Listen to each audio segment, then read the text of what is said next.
Papa, sous nos acclamations.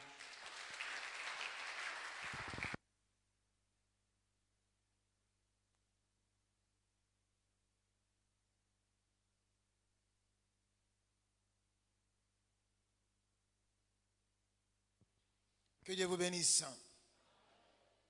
Soyez bénis de la part de l'Éternel.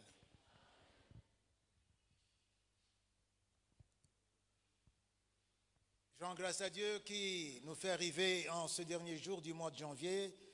Lui, grâce à qui nous sommes entrés dans cette année et nous voici finissant le mois. Nous bénissons le Seigneur de ce que encore nous avons eu le séminaire mensuel avec lequel nous avons rendu grâce à Dieu pour tout ce qu'il nous a fait vivre ce mois de janvier. Et là, j'aimerais bénir le Seigneur et féliciter la chorale. Elle était présente à temps et tous les membres étaient là, toute la ligne d'attaque était là. Et même les instrumentistes, que Dieu vous bénisse. Vous avez été une grande consolation, une édification. Est-ce qu'on peut applaudir Dieu pour la chorale? Elle était là, c'était un sujet de joie. Et pour moi, ça me booste, ça me pousse le vent dans le dos quand je vois présents les serviteurs de Dieu déjà au poste à temps. Et ça m'a fait passer un séminaire béni. Rien que quand j'étais dans les bureaux déjà, j'entendais, c'était les chants, on chantait et toutes les voix que j'entendais. Et c'est formidable. Que Dieu se souvienne de vous pour ce que vous avez fait pour lui dans sa maison pour la fin de ce mois. Soyez bénis. Soyez bénis au nom de Jésus. Bien. Il nous souviendra que nous sommes dans l'an 2021 et le thème,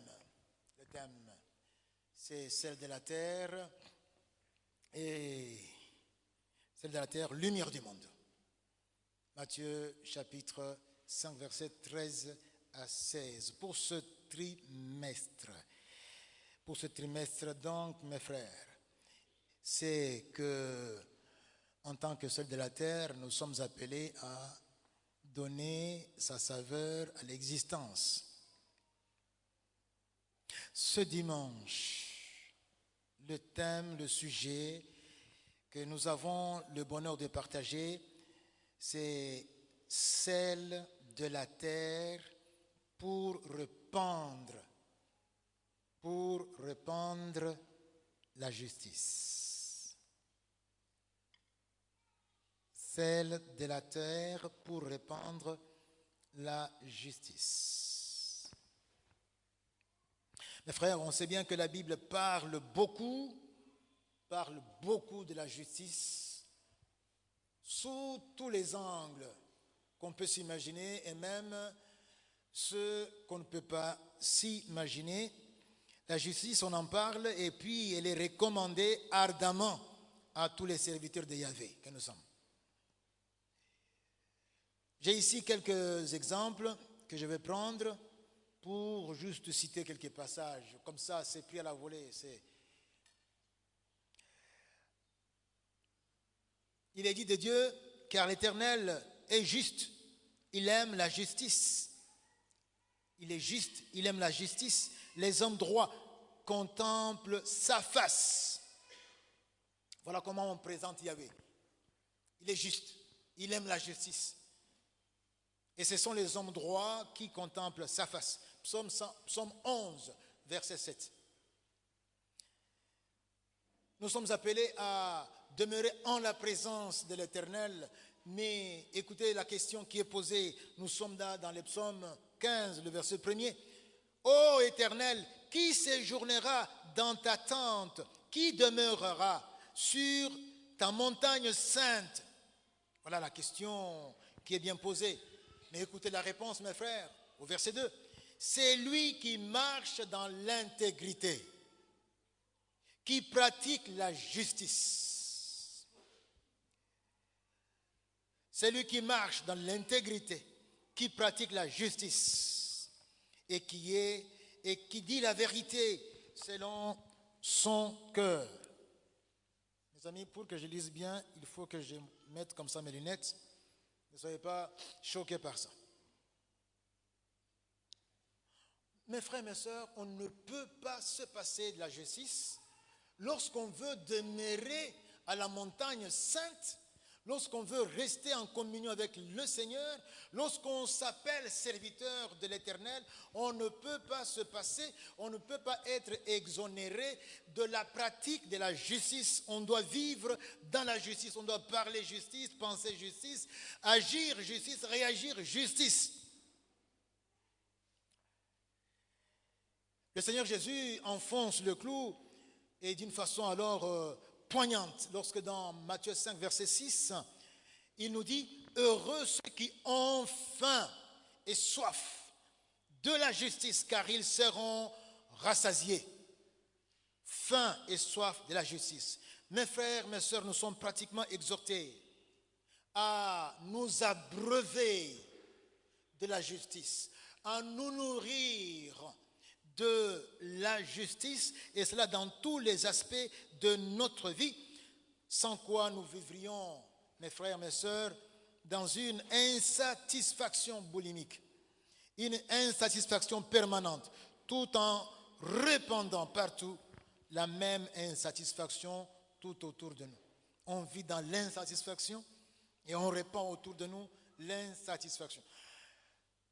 Jésus nous dit, si vous voulez éviter d'être insatisfait en permanence,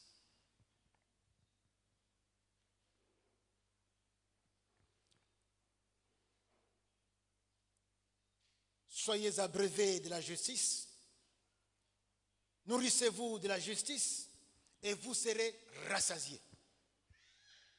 Et vous serez rassasiés. Mes frères, il faut payer le prix. Et le prix de la justice, si nous voulons être rassasiés, il faut payer le prix. Quand je parle de ce prix qu'il faut payer, je fais allusion à la recherche de ce qui est juste, à l'attachement à ce qui est juste. Et vivant ainsi, nous sommes en train d'imiter Dieu. Nous sommes en train de vivre comme Dieu, parce que Dieu est juste. Si nous sommes attachés à la justice, nous sommes en train de refléter Dieu partout où nous sommes. Car vivre la justice signifie nous passer de ce que nous désirons, de ce que notre nature humaine aurait voulu que nous vivions, pour donc nous vider de nous-mêmes, de telle sorte que quand on nous voit, nous sommes transparents.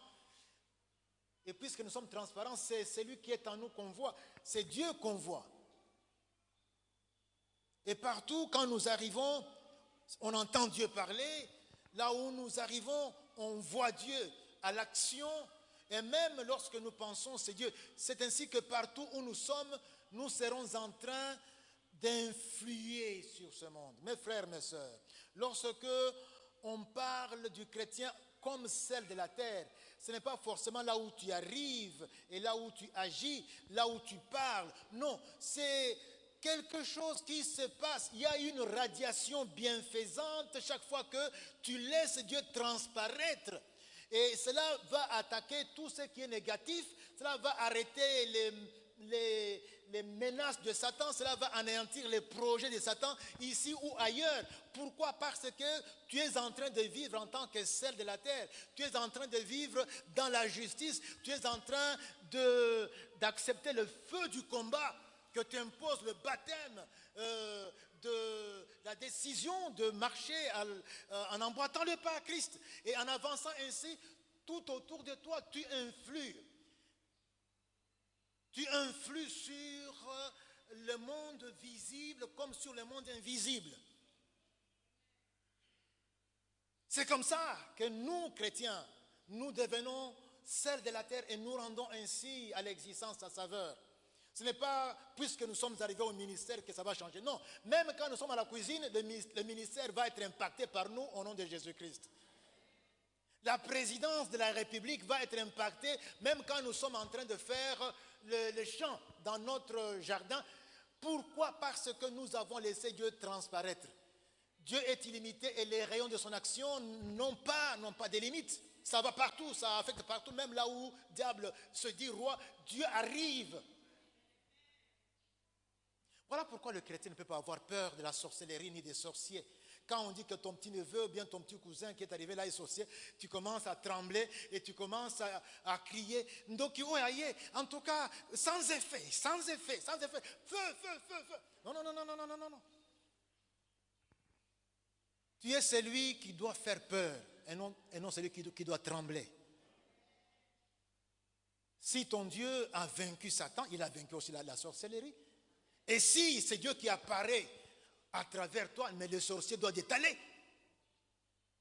Quelqu'un dit Amen? Amen. Je vous prie, mes frères, de bien vouloir vous mettre debout. On va lire un texte, 7 versets du psaume 82. Pour ceux qui le peuvent, je vous supplie, mettez-vous debout. Nous allons lire les psaumes 82, versets 1 à 7.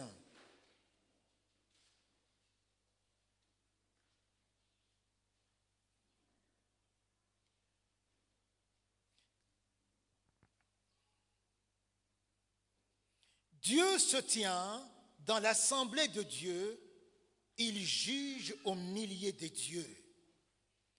Jusqu'à quand jugerez-vous avec iniquité et aurez-vous égard à la personne des méchants? Ils n'ont ni savoir ni intelligence, ils marchent dans les ténèbres. Tous les fondements de la terre sont ébranlés. J'avais dit, je suis déjà au verset 5, verset 6, j'avais dit, vous êtes des dieux,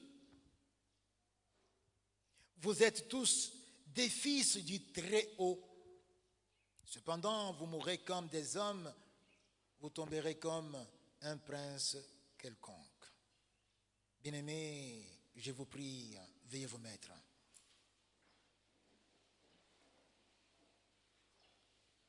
Frères et sœurs, je vais dire un petit mot sur ce texte et je vous préviens, ne soyez pas choqués. Je ne fais que dire ce que dit l'Écriture. Prêcher, ce n'est pas faire autre chose, c'est dire ce que disent les Écritures. Nous sommes ici, on fait le kérigme. On n'invente rien. Alors ne soyez pas choqués. Il est dit ici, il y a une assemblée qu'on appelle l'assemblée de Dieu, et Dieu juge au milieu des dieux. Le juge dit le droit. Et Dieu dit le droit au milieu des dieux. Vous me direz, mais comment lui, Dieu, il va parler aux dieux, aux idoles? Parce que Dieu avec D, ce sont les idoles. N'oubliez pas que nous l'appelons Seigneur des Seigneurs, mais aussi le Dieu des dieux. Est-ce que nous avons tort ou bien nous avons raison? Et dans ce texte, on nous parle, on nous montre de qui il s'agit quand on parle des dieux. Les dieux dans l'assemblée de qui? Dieu juge, Dieu dit le droit. Dieu montre la voie.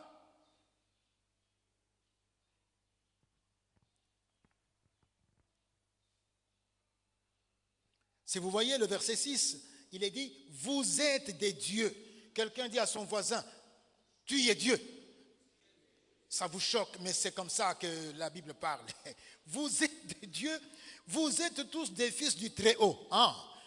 Si tu es donc fils du Très-Haut, tu es Dieu. Ce n'est pas moi qui l'ai dit. Comment appelles-tu l'enfant d'un léopard? Moi, c'est quoi ça encore? Léopard, c'est quoi? Moi, Nkoy. Donc, Nkoyette. Donc, Azankoy. Alléluia.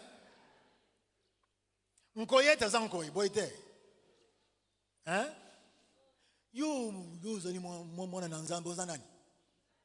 C'est la Bible qui le dit. C'est pourquoi Dieu entre en convulsion quand il nous voit vivre. Au verset 2, il dit, Jusqu'à quand jugerez-vous avec iniquité? Vous qui êtes enfants du Très-Haut, vous qui êtes Dieu, pourquoi est-ce que quand vous devez dire le droit, vous êtes en train de regarder aux figures de ceux qui sont, aux têtes de ceux qui sont là, vous dites, eh bien, vous avez égard à la personne des méchants et vous avez une justice qui n'est pas correcte. Une soi-disant justice. Dieu voit qu'il n'y a pas de justice. Nous devions être le reflet de Dieu. Il nous a créés selon sa ressemblance, à son image. Et lorsque nous avons été déchus, Jésus est venu nous rechercher et nous donner les capacités, les potentiels de tendre toujours vers la perfection même de Dieu. En tout cas, le petit d'un léopard finit par être un léopard. Le petit d'un lion qui pouvait même être attaqué par une vulgaire hyène. Et quelques jours plus tard, il devient un lion. Et nous, quand nous devenons enfants de Dieu, c'est pour que chaque jour nous tendions vers la perfection divine. Aux alinzambe. Donc Dieu veut voir toute sa puissance en toi, tout ce que Dieu est en toi, et comment cela, toi tu t'effaces, tu diminues, et Dieu grandit en toi. Jésus grandit en toi. C'est ainsi que quand on va te regarder, on ne verra pas l'individu que tu es, on verra Dieu en toi. Et même quand le monde des ténèbres te regarde, il va voir Dieu et il va t'étaler. Tu vas faire peur aux démons, aux occultistes.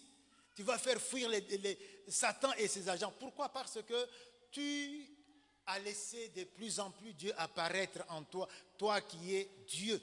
Et Dieu dit que tu es fils, tu es fille du Très-Haut. Dieu souffre de voir que ses enfants mènent une vie quelconque et meurent comme des civils à Pamba. Alors que ce sont des princes du roi des rois, ils meurent comme un prince quelconque. Fermons la parenthèse, mes frères. Nous sommes ici dans la dynamique où nous nous préparons à élire le conseil paroissial. Et élire le conseil paroissial d'une église locale, mes frères, est une opération qui, en amont comme en aval, doit baigner dans la justice. Doit baigner dans la justice. C'est une affaire des fils du Très-Haut. Une affaire de Dieu. Une affaire des salins. Ceux qui ont du sel en eux et qui payent le prix qu'il faut pour l'entretenir. Car voyez-vous, le sel, s'il faut qu'il demeure en nous, il faut payer le prix. C'est en suivant Christ que notre sel est entretenu. Que la salinité de notre sel, la saveur saline de notre sel est entretenue. Sinon, on sera des cristaux. Sans salinité, sans saveur saline. Mais plus nous nous attachons à Dieu en emboîtant le pas à Christ, eh bien, cela va nous coûter cher. On va recevoir le feu, on va avoir le monde contre nous, mais nous serons en train de progresser et nous aurons ainsi préservé, conservé notre salinité. Et ce sont ceux que j'appelle les salins, c'est ceux-là qui sont concernés pour cette opération. Je reviendrai plus loin, mes frères, mes sœurs. 2 points. Le premier, c'est élire le conseil paroissial, un privilège et un honneur. Élire le conseil paroissial, et je sous-entends aussi toutes les élections au niveau des commissions et au niveau des plateformes, c'est un honneur, c'est un privilège. Il te juge digne de faire ça à sa place. C'est comme un enfant à qui son père dit, bon, prends le volant, va me faire des courses. Et l'enfant est content. Son père lui fait confiance, lui donne le volant de la voiture. L'enfant est content, il est honoré par son père qui a confiance en lui puisqu'il sait bien que l'enfant conduit, il a son permis de conduire. Et il n'a qu'à lui dire, attention, quand tu vas, voilà, il faut éviter de faire des vitesses folles, il faut donc aller là où je t'envoie. Des directives. L'enfant est honoré. Bien-aimé, opérez le choix au nom de Dieu, en lieu et place de Dieu, est fréquent dans les Écritures saintes, est fréquent dans l'œuvre de Dieu. Donc Dieu nous place là où il devrait être et nous agissons comme le prolongement visible. Dieu reste invisible, mais le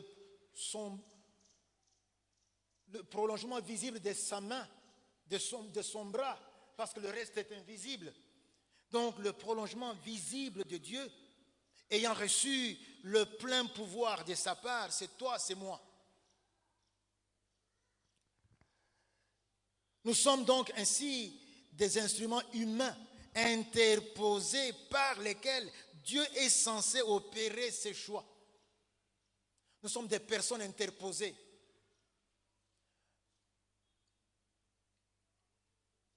Par procuration, Dieu agit par nous, au lieu qu'il vienne lui-même. Il dit, il nous choisit. Il ne demande même pas aux anges, c'est à nous que Dieu demande cela, pour que nous allions opérer ses choix. Je dis bien ses choix. Et nous faisons, comme qui dirait, la commission de Dieu. Nous faisons la commission de Dieu. Ça, c'est un privilège, mes frères, c'est un honneur, un privilège. Car en cette matière, nous exerçons en tant que mandataires de Dieu. Mandataires. Donc, nous sommes en effet chargés d'un mandat, d'une procuration pour agir au nom de Dieu. Quand j'opère le choix, c'est au nom de Dieu. Je sais bien que c'est Dieu qui choisit. Quand je dois parler, dire quoi que ce soit, j'ouvre la bouche pour que ce soit les oracles de Dieu qui sortent. C'est Dieu qui parle. Et lorsque je dis non, c'est Dieu qui dit non, mes frères, mes sœurs. Paul parle de nous comme des ambassadeurs pour Christ. C'est un privilège, c'est un honneur. Nous sommes des ambassadeurs pour Christ. Un de mes professeurs avait forgé un mot merveilleux pour parler de la délégation du pouvoir. Ce mot, le voici, la jétrogation. La jétrogation. Vous vous rappellerez bien sûr le beau-père de Moïse, Jéthro, qui dans Exode 18, et vous lirez Exode 18, il y a toute cette histoire qui est racontée de Jéthro qui rencontre son gendre Moïse. Il le trouve occupé à juger. Du matin au soir, tel dossier vient, les grands dossiers, les petits dossiers, tout ce qui... Il ne faisait que ça. Jéthro, en tout cas, il dit, Moïse, tel que tu es là, tu vas te tuer. Non, ce n'est pas comme ça. Tu ne peux pas toi seul porter tout ce fardeau donc sur ta tête seule. Et au verset 21 et 22, il dit, choisis parmi tout le peuple des hommes capables. Assemblée, répétons, hommes capables. Craignant Dieu. Répétons, craignant Dieu. Des hommes intègres. Ennemis de la cupidité. Donc Moïse, tu as cette latitude-là.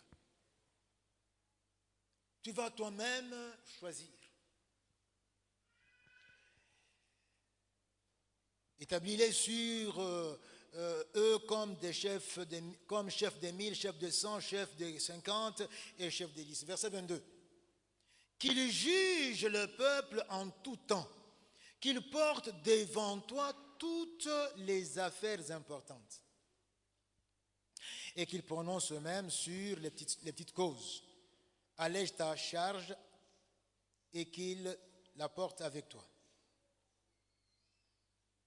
Alors, quand il fallait trouver ceux qui devaient épauler aussi plus loin dans le Nouveau Testament les apôtres, l'Église a eu l'insigne honneur de décider de qui allait assumer cette charge. Nous avons dans Acte 6, versets 3 à 5, ce récit, mais je vais lire le verset 3 et le verset 5. C'est pourquoi, frères, il a été ainsi dit à l'Église, choisissez parmi vous cet homme de qui l'on rende un bon témoignage. Assemblée, disons bon témoignage. Qui soit plein d'Esprit Saint, disons plein d'Esprit Saint, assemblée. Et de sagesse, disons sagesse. Et ces hommes devraient être chargés, bien sûr, de cet emploi. Verset 5, cette proposition plut à toute l'assemblée. Ils élurent Étienne. Qu'est-ce qu'on dit d'Étienne? Homme plein de foi et d'Esprit Saint. Philippe, Procor, Nicanor, Timon, Parménas, Nicolas, prosélyte d'Antioche. C'est un privilège. L'Église se retrouve, bon, c'est nous qui devons choisir, c'est nous. Et alors, c'est ceux que nous aurons choisis qui vont être comptés. C'est un privilège, c'est un honneur. On nous fait confiance. N'est-ce pas? Mais comme vous voyez, mes frères, ça, c'est le côté recto. On va voir le côté verso. Et c'est le deuxième et le dernier point. Élire le conseil paroissial, une sérieuse responsabilité. Une sérieuse responsabilité, c'est une charge. C'est comme les Romains disent, l'honneur est une charge. Tout honneur a pour verso une charge correspondante. Plus il y a d'honneur, plus il faut aussi s'attendre à une charge, à une responsabilité correspondante comme le revers de la médaille. En effet, mes frères, il faut opérer ces choix selon, écoutez bien, la première responsabilité, les directives, selon les orientations, selon, si on peut dire en bref, la volonté de celui qui nous confie la mission. Ce n'est pas ce que nous, on ne va pas faire ce choix selon ce que nous voulons, mais c'est selon sa volonté. Celui qui nous confie le mandat a une volonté, il l'a bien exprimée. Celui qui nous confie la commission, et j'aime bien le mot commission. La commission, parce qu'il y a deux mots qui composent ce mot. Il y a donc la commission, c'est le cum, et puis mission. Donc, celui qui nous missionne vient en mission avec nous. Et ça, c'est ce que Christ a dit. Il a dit que je serai avec vous. Je vous envoie, mais je serai avec vous. Commission. Pour illustrer cela, revenons aux deux textes auxquels nous avons fait allusion. Si nous regardons le premier texte, Exode 18, le verset 21, écoutez la responsabilité que Moïse avait. Ces hommes devaient être des hommes capables, craignant Dieu, des hommes intègres, ennemis de la cupidité. Moïse devait trouver ce profil-là parmi ceux qui devaient choisir et qui devaient établir. Pas des gens qui n'étaient pas capables, pas des gens qui n'étaient pas prêts à consentir le sacrifice, pas des gens qui ne craignent pas Dieu. Il faut que ce soit des gens qui craignent Dieu dans tous les aspects de leur vie. Des gens intègres, des hommes intègres, donc cohérents, ce qu'ils disent, c'est ce qu'ils sont. C'est ce qui sort de la bouche, c'est ce qu'est leur cœur. Ennemis de la cupidité, ennemis du kanyaka, ennemis de la vidité, ennemis Binemi, il y a Makambo, il y a Mayuya. Ces gens qui ne veulent pas voir la corruption s'installer ni arriver. Des gens pareils. Verset 22, qu'il juge le peuple en tout temps, qu'il porte devant toi toutes les affaires importantes.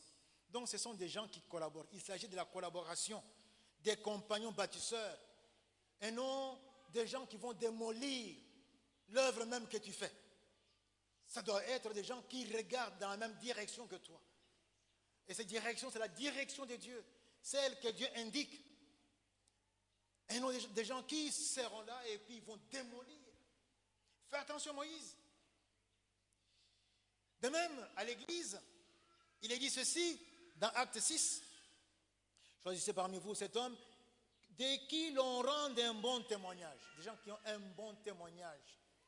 Ils ont un bon comportement, une bonne conduite dans leur maison, dans leur couple. Quand le mari ou la femme s'exprime, il dit, je rends grâce à Dieu d'avoir cet homme comme époux, d'avoir cette femme comme épouse, d'avoir ses enfants, d'avoir ses parents. Ça se dit comme ça. Quand il parle à Dieu, il dit en tout cas, Seigneur, merci. Merci. Il n'est pas parfait, elle n'est pas parfaite, mais en tout cas, c'est lui qu'il me faut. Ce témoignage-là, les voisins, ceux avec qui on travaille, disent la même chose.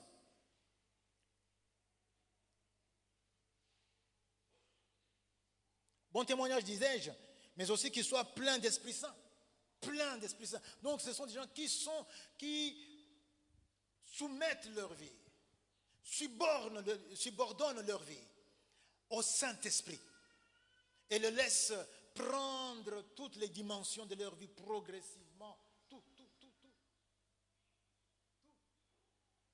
ce qui est pensée, tout ce qui est parole, tout ce qui est habillement. Je parle aux mamans et aux jeunes filles qui s'habillent légèrement. Ce n'est pas spirituel.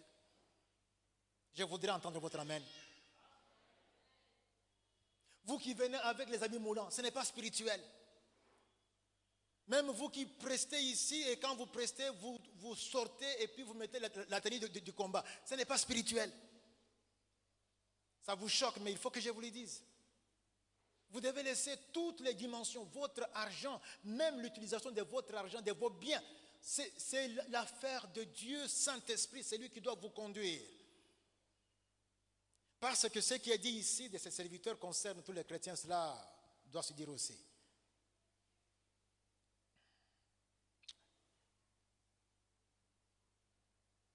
Est-ce qu'on me dit Amen?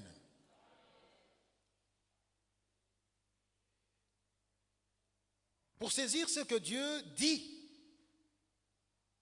afin de juger de tout sur cette matière, sur cette question, il faut avoir deux choses. Principalement, essentiellement, deux choses. La première, avoir le Saint-Esprit. Est-ce qu'on peut dire le Saint-Esprit? Avoir le Saint-Esprit. Il s'agit de l'Esprit de Dieu. Le Saint-Esprit, c'est l'Esprit de Christ. Christ est le sel descendu du ciel. Et quand on dit l'Esprit de Christ, il s'agit de l'Esprit du sel, sans jeu de mots. Esprit avec grand E et sel avec grand S. L'Esprit du sel, c'est l'Esprit de Christ.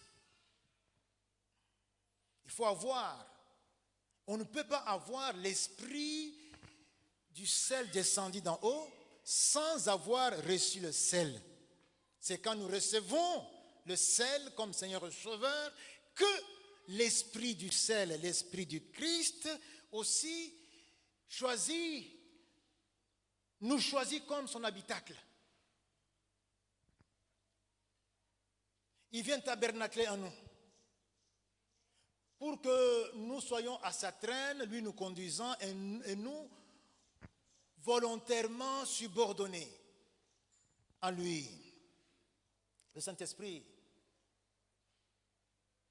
en parlant du Saint-Esprit, Paul, dans 1 Corinthiens chapitre 2, versets 15 et 16, dit ceci: l'homme spirituel, autrement dit l'homme qui est subordonné au Saint-Esprit. L'homme spirituel, au contraire, juge de tout. Il est comme Dieu. Il juge de tout, il n'y a rien qui lui reste. Tout ce qui se présente, il sait juger. Pourquoi? Parce que c'est le Saint-Esprit qui est Dieu, qui juge en lui.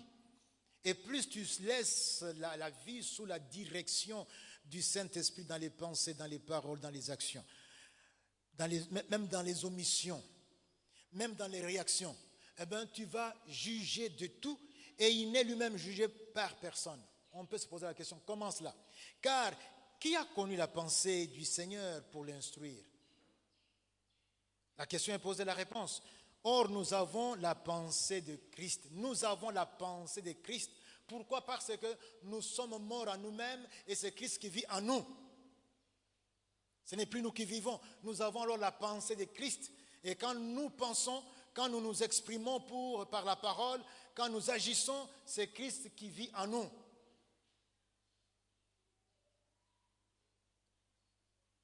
Et puisque nous avons la pensée de Christ, nous savons juger de tout, nous savons dire le droit sur tout, même quand il faut choisir entre A et B, entre X et Y. Je sais voir avec la pensée de Christ ce qu'il faut faire.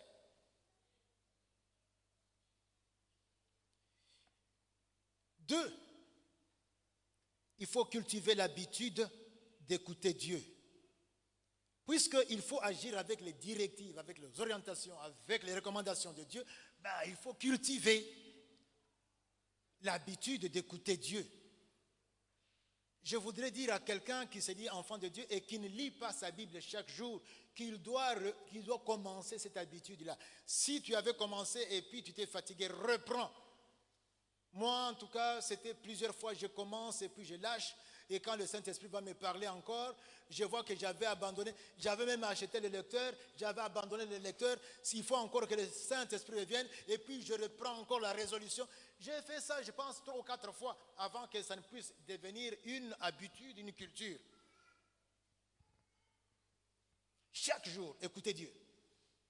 Chaque jour, écoutez Dieu. Que dit Dieu à ce sujet? Entre autres, il dit beaucoup de choses concernant le choix de ses serviteurs dans le conseil, au service de Dieu. Qu'est-ce qu'il dit? Il dit beaucoup de choses.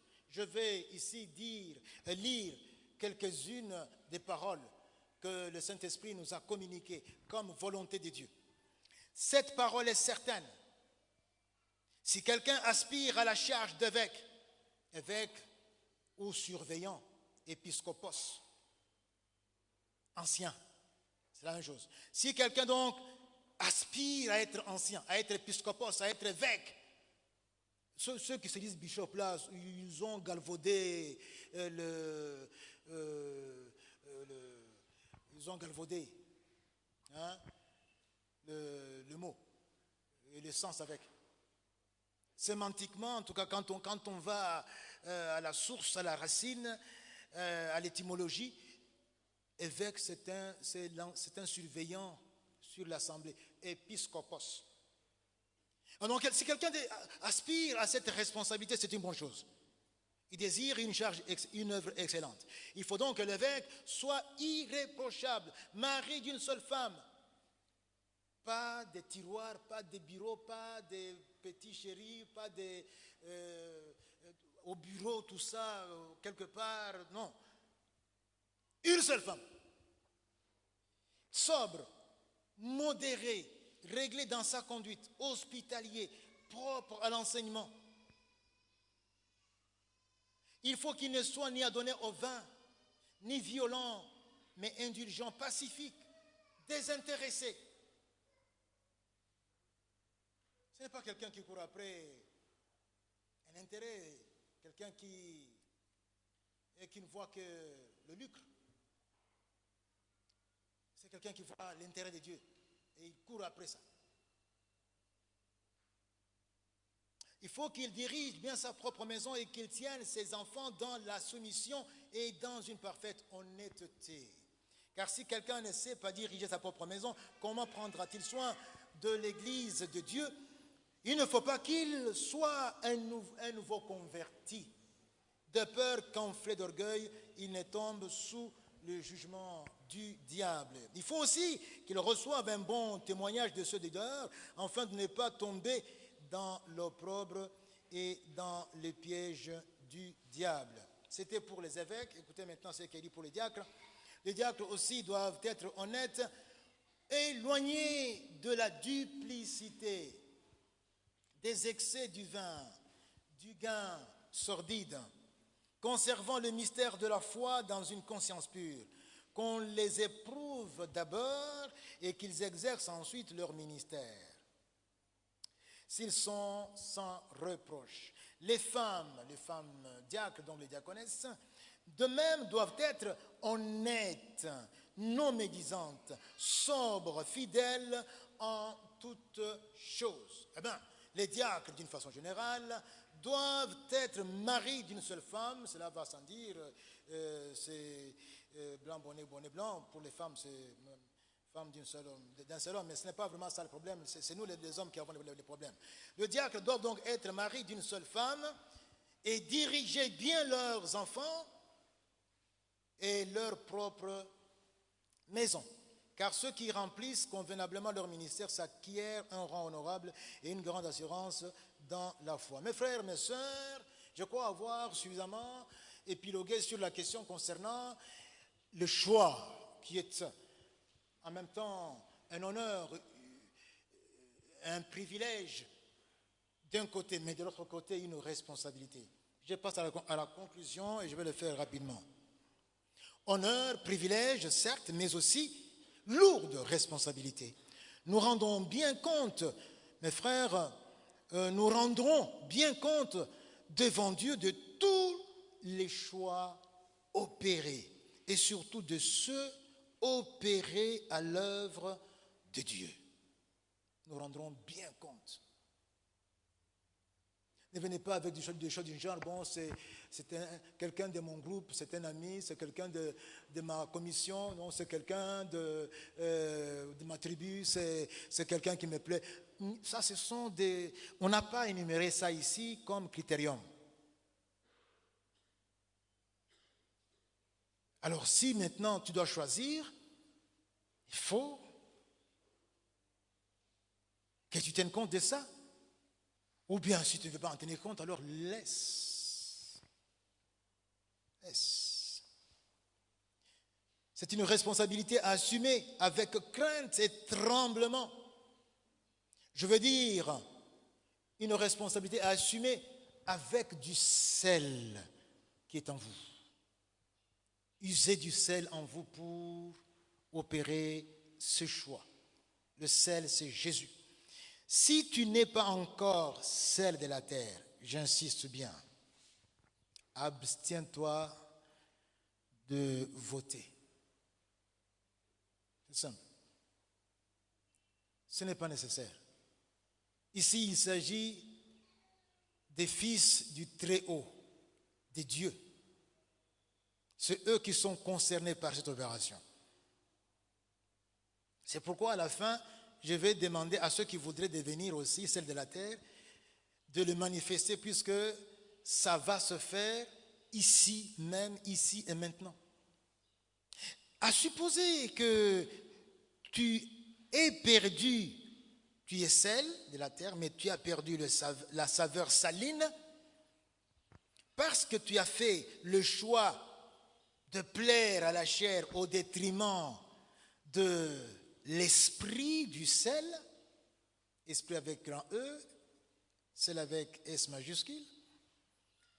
Si l'esprit du sel est sacrifié et attristé, parce que tu veux plaire à la chair, donc tu perds ipso facto la salinité, la saveur saline, tu accumules la fadeur, tu deviens sans importance.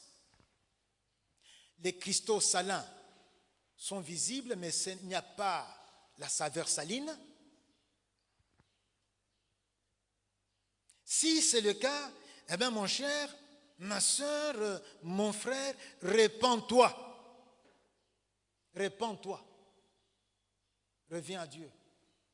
Si tu ne veux pas te repentir, alors ne vote pas. Ça n'intéresse pas Dieu.